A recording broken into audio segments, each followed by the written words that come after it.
Et à 8h18, Maud Descamps est avec nous pour Actu Plus, pour le décryptage de l'actualité. Aujourd'hui, c'est le 15e anniversaire de Facebook, né il y a 15 ans, effectivement, dans un des dortoirs de Harvard, et qui aujourd'hui, écoutez, peut s'honorer de plus de 2 milliards d'usagers. Je regarde, je vérifie à chaque fois le chiffre, c'est quand même impressionnant, 2 milliards. 2 milliards d'utilisateurs, c'est tout simplement un humain sur 3. Aujourd'hui, une personne sur 3 sur Terre a un compte sur Facebook. 33 millions de personnes, rien qu'en France, c'est absolument énorme. Alors comment sont répartis ces utilisateurs ?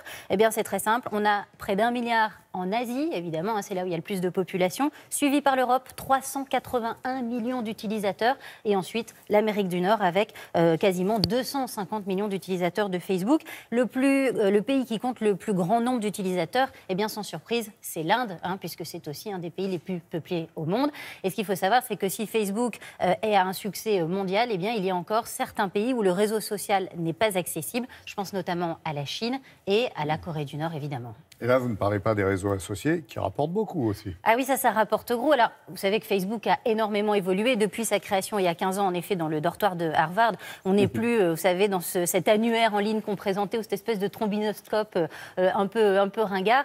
Facebook, c'est très loin. Et aujourd'hui, c'est toute une galaxie d'applications. Il y a Instagram pour les photos, il y a WhatsApp pour les messages, il y a également Messenger, ça c'est la petite messagerie incorporée à Facebook. Et tout ça, évidemment, ça rapporte extrêmement gros. On va regarder ces quelques chiffres. L'année a été absolument excellente pour Facebook, avec 22 milliards de dollars de bénéfices. Ça fait 19 milliards d'euros sur 55 milliards de chiffre d'affaires. Pour vous donner un comparatif, le groupe Renault, par exemple, eh bien, c'est 5 milliards d'euros de bénéfices. Eh bien, Facebook, c'est 4 fois plus. Donc, c'est absolument énorme.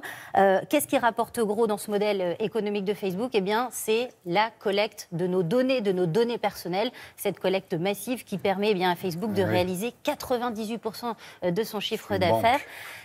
Exactement, c'est une banque. Et dans tout cela, il y a un homme heureux. Il s'appelle Mark Zuckerberg. Il a 34 ans et il pèse aujourd'hui 34 milliards de dollars. Alors ça peut faire rêver, sauf que tout n'est pas rose dans son monde, Marc. Non, tout n'est pas rose chez Mark Zuckerberg. On voit notamment que chez les plus jeunes, Facebook a de moins en moins de succès. Il y a une étude qui a été réalisée par le Pew Research Center. On va regarder ces chiffres.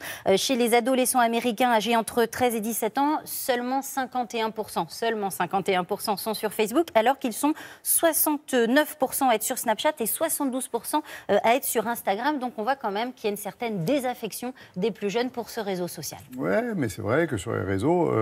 il y a eu quelques scandales depuis quelques années quand même. Il y a eu en effet plusieurs choses qui ont été décriées, notamment les méthodes publicitaires de Facebook qui ne plaisent pas vraiment. C'est assez, on va dire, assez agressif. Et puis il y a également l'influence qu'a pu avoir Facebook lors des dernières élections américaines, les élections présidentielles. Et puis il y a eu également ce qu'on appelle le scandale de Cambridge Analytica. Vous savez, c'est cette fuite de données d'utilisateurs auprès d'une compagnie privée. Et on pourrait parler aussi de désinformation. Aria, évidemment, ça c'est le plus gros défi pour Facebook. On en a énormément parlé avec la crise des Gilets jaunes, tout ce qu'on appelle les fake news. On l'a vu également au moment des attentats de Strasbourg. Il y a énormément de fausses informations qui ont circulé sur le réseau social.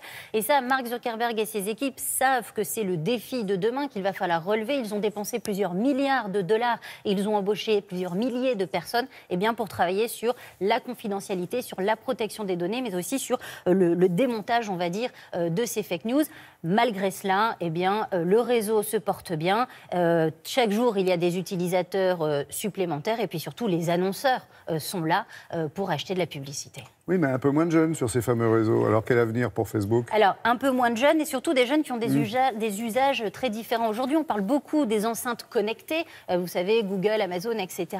On peut peut-être se poser la question de savoir comment va faire Facebook demain si tout passe par l'oral et on n'aura plus besoin d'aller sur son téléphone pour voir l'application et on commandera tout cela par la voix. Est-ce que Facebook va réussir à relever ce défi ? On se rend compte quand même que Facebook a d'autres piliers. Je vous parlais notamment tout à l'heure de WhatsApp. Le réseau a plus d'1 milliard d'utilisateurs et donc ce sont autant de débouchés publicitaires pour Facebook. Merci beaucoup, Maud.